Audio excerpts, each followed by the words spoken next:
Olá, sejam bem-vindos ao Bate-Papo Sem Dor. Aqui neste canal do YouTube nós trazemos informação de qualidade com cunho científico sobre tumores ósseos e medicina da dor. Então já deixa seu like, se inscreve no canal e não se esquece de ativar as notificações, que aí você não perde mais nenhum episódio como esse que você vai assistir agora. Eu sou Michel Araújo, ortopedista oncológico e especialista em medicina da dor. Olá, eu sou Emila Maranhão, sou fisioterapeuta e sou intervencionista em dor. E hoje nós traremos mais uma vez o meu grande amigo, Dr. Sancler, que é ortopedista oncológico, e está virando já freguês aqui no nosso bate-papo, já é de casa. E aí, Sancler, tudo bem? Tudo bem, Michel? Tudo bem, Emila? Sancler. Queria agradecer mais uma vez o convite, é muito importante para mim e gratificante poder participar com vocês. Ah, que legal. Hoje nós vamos conversar sobre o tema nosso, vai ser o seguinte: metástase óssea. Quando precisa de cirurgia? As cirurgias da ortopedia oncológica, dos tumores ósseos, das metástases ósseas, são cirurgias bem sofisticadas, são cirurgias muitas vezes complexas, elegantes. E precisa de toda uma infraestrutura para poder atender o nosso paciente da melhor forma, trazendo o melhor resultado possível. E aí, Sancler, eu quero te perguntar, por que é tão importante que o paciente com tumores ósseos, com metástase óssea, seja tratado pelo ortopedista oncológico? Por que tem que ser esse cara da ortopedia, especificamente, que trabalha com tumores? A nossa área, né, que nós atuamos, que é a parte da oncologia ortopédica, assim, eu sempre costumo dizer, é uma subespecialidade da ortopedia, mas é uma área que é um pouco diferente da ortopedia geral, né? Tem uns princípios básicos cirúrgicos que nós aprendemos durante a formação que muda um pouco, né? O princípio de imagem, o princípio de ressecção tumoral é um pouco diferente daquela ortopedia tradicional que para tratar pacientes vítimas de trauma, vítimas de lesões ortopédicas comuns.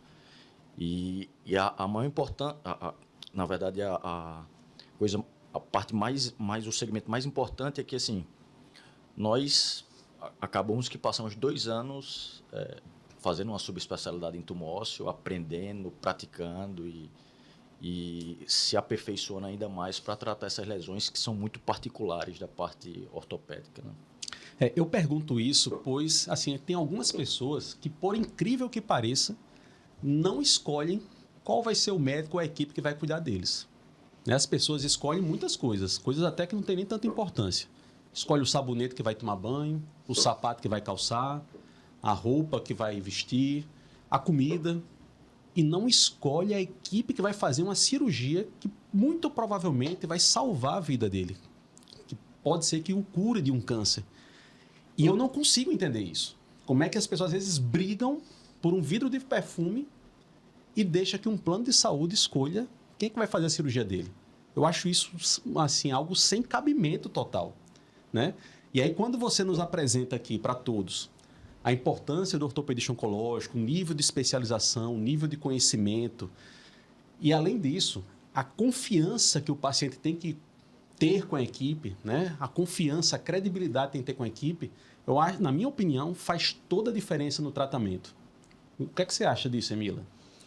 Com certeza, os pacientes eles precisam ter muita confiança, né? Principalmente porque vocês dão muitas notícias, né, para esses pacientes. Notícias ruins, notícias boas, não é? Às vezes notícias difíceis de serem dadas, né? Notícias difíceis, né, de serem dadas. E acredito que seja muito complicado para vocês, que são médicos, né, darem notícias ruins para esses pacientes que não são muito ligados a essa questão emocional dos pacientes, né, que é muito da área da psicologia, né, que precisa ter muito entendimento da questão, precisa de acolhimento, né, desses pacientes. Porque o paciente, quando ele recebe essas notícias, eles recebem como se, por exemplo, que a gente estava falando, já falou em outros episódios e com relação à oncologia propriamente dita, caso de metástases, por exemplo, né? Você vai falar para um paciente que ele está com metástase óssea, o paciente pensa que está com um caso seríssimo, que ele vai perder a vida ali mesmo, naquela cadeira, né? Que o chão caiu, né? O chão se abriu e o mundo caiu. E, tipo, ele se sente desesperado, ele se sente extremamente ansioso e, ao mesmo tempo, ele fica naquela situação. E agora? O que é que eu vou fazer? Não só o paciente, como a família inteira. A família A família inteira, inteira. que muitas vezes vai junto, né? Para ser orientado, para ser... E aí, daí a importância de vocês também orientarem essa família para que ela seja acolhida, né, também nesse sentido. Então, assim, a equipe é muito importante. E vocês estão praticamente em primeiro lugar, né, no ápice, do topo, para que vocês deem essa notícia, né, acolha essa família, né, como o Michel estava falando, né, falou agora há pouco, que as pessoas não escolhem o médico, né, a equipe que vai trabalhar, vai operar, né, mas ela não vai só operar. Esse médico não vai só operar. Esse médico, ele vai acolher, a equipe vai acolher e vai fazer todo esse acompanhamento que essa família e esse paciente necessita. Você puxou até um gancho importante, assim. Eu tenho até uma história para contar interessante. Na verdade, são duas. Uma que, como a gente estava conversando agora há pouco, eu lembro que uma das primeiras conversas que eu tive com a equipe onde eu fiz minha especialização em oncologia é interessante porque a visão do ortopedista geral é completamente diferente. Porque quando eu cheguei, quando eu comecei a trabalhar, quando eu comecei a ter a vivência, a primeira coisa que eles falaram, você vai ter que mudar um pouco a sua cabeça. Você vai ter que sair um pouco da visão ortopédica e vai vir para a visão oncológica. O tratamento com o paciente é diferente. O manejo com ele é totalmente diferente. O tipo, a forma que você vai falar é diferente. A consulta é completamente diferente.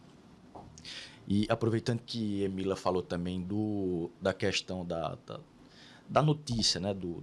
De como a gente vai conversar com o paciente. Tem um caso interessante, Michel.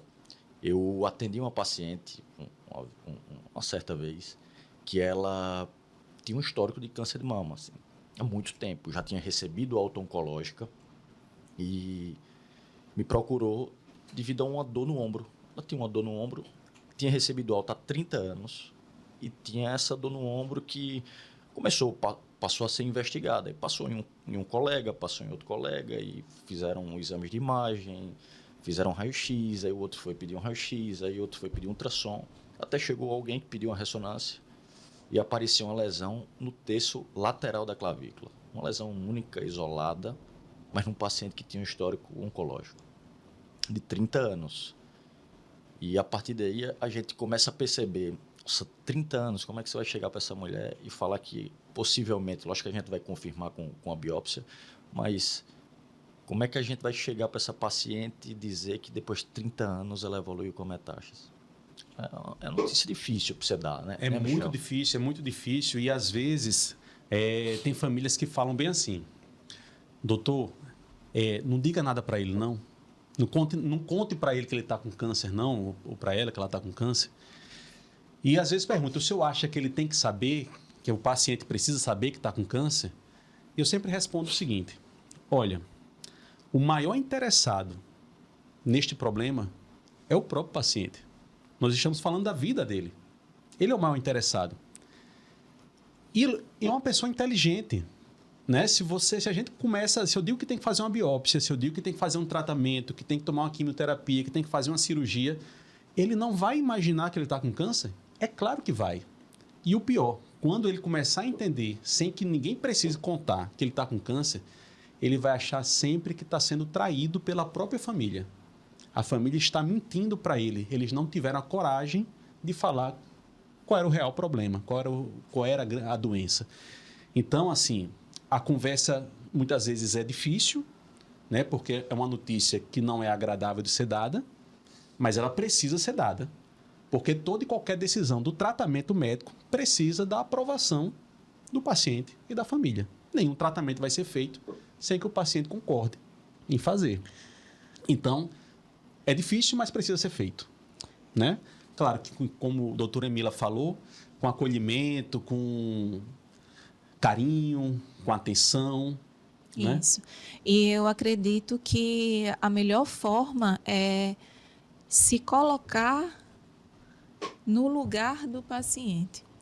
É você tratar da situação como você gostaria que você fosse tratado. Eu acho que é a melhor forma. É verdade, eu concordo com você.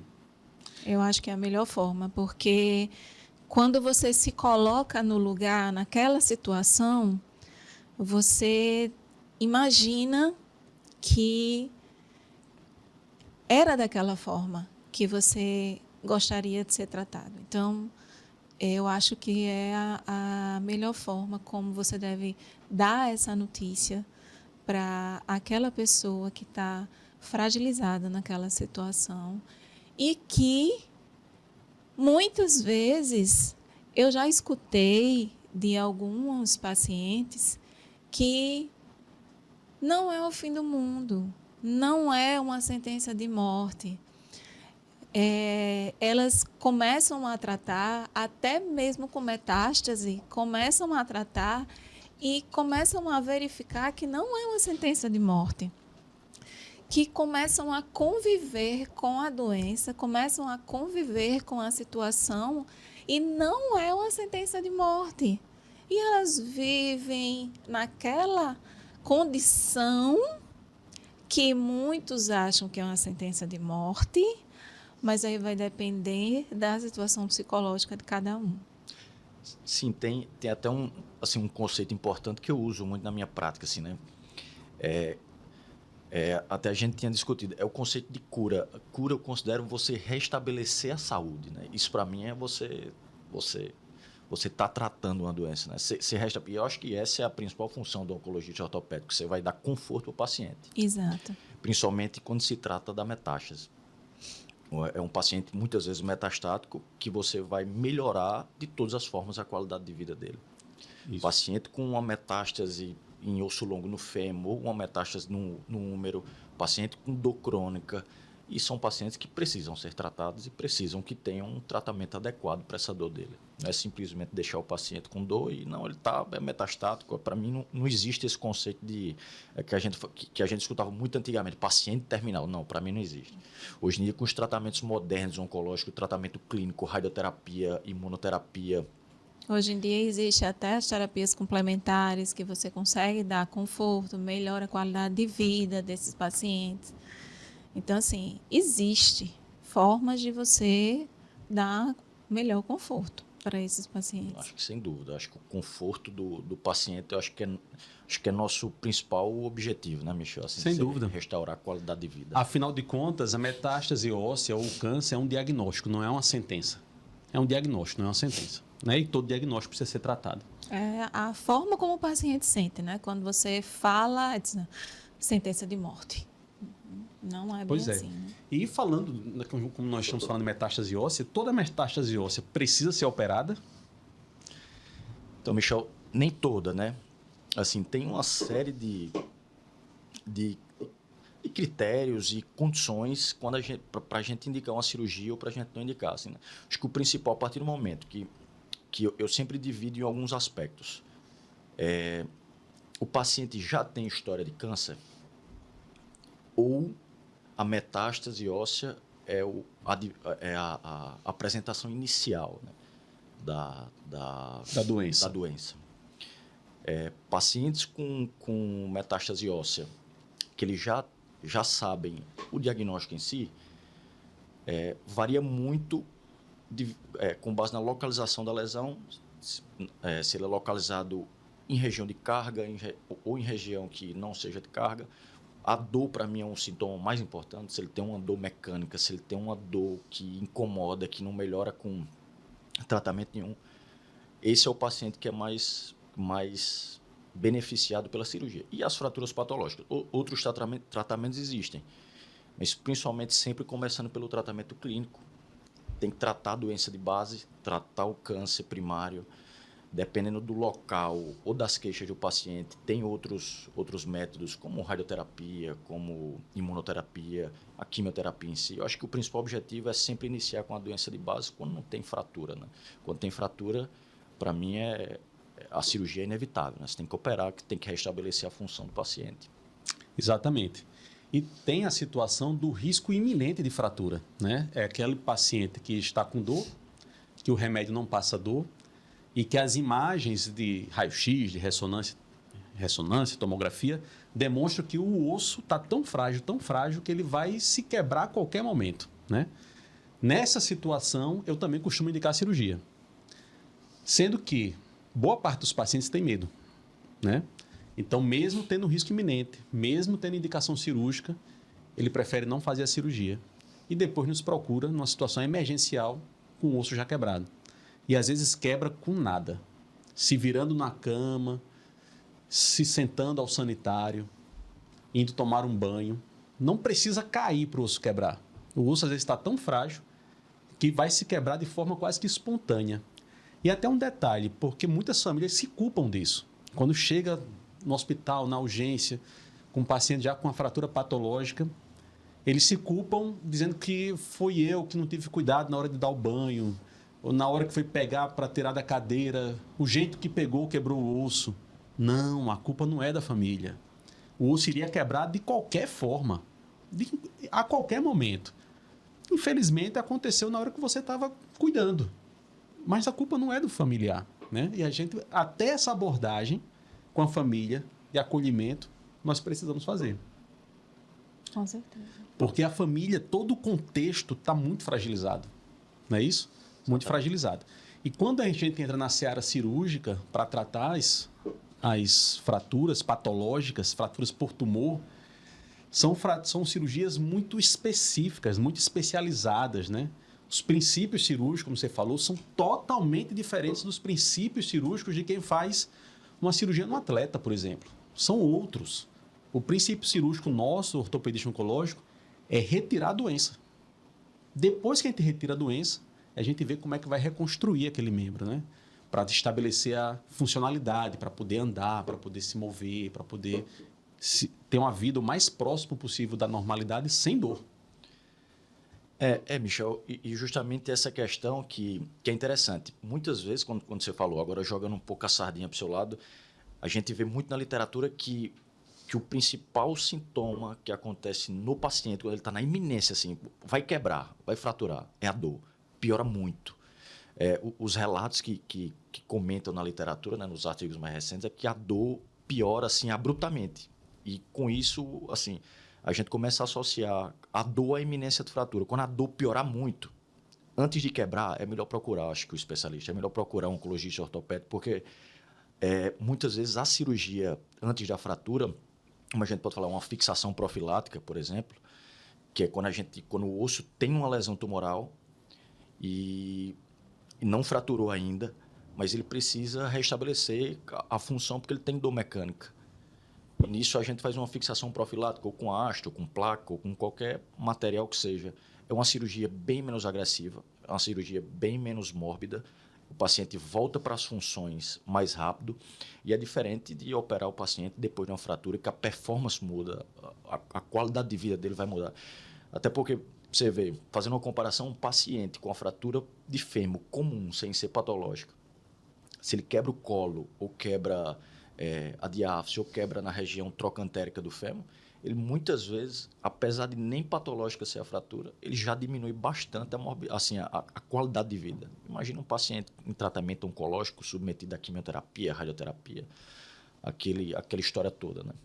Emila, e já que a gente está falando de cirurgias em fraturas patológicas, retirar grandes segmentos ósseos, às vezes, né, que substitui por endoprótese, às vezes numa articulação como no quadril. Tem algum cuidado especial na reabilitação desses pacientes? Qualquer fisioterapeuta está pronto para atuar? Como é que é isso aí? É um cuidado que tem que se ter, que é imprescindível, né? Primeiro porque a cirurgia, como o Sancler estava tratando,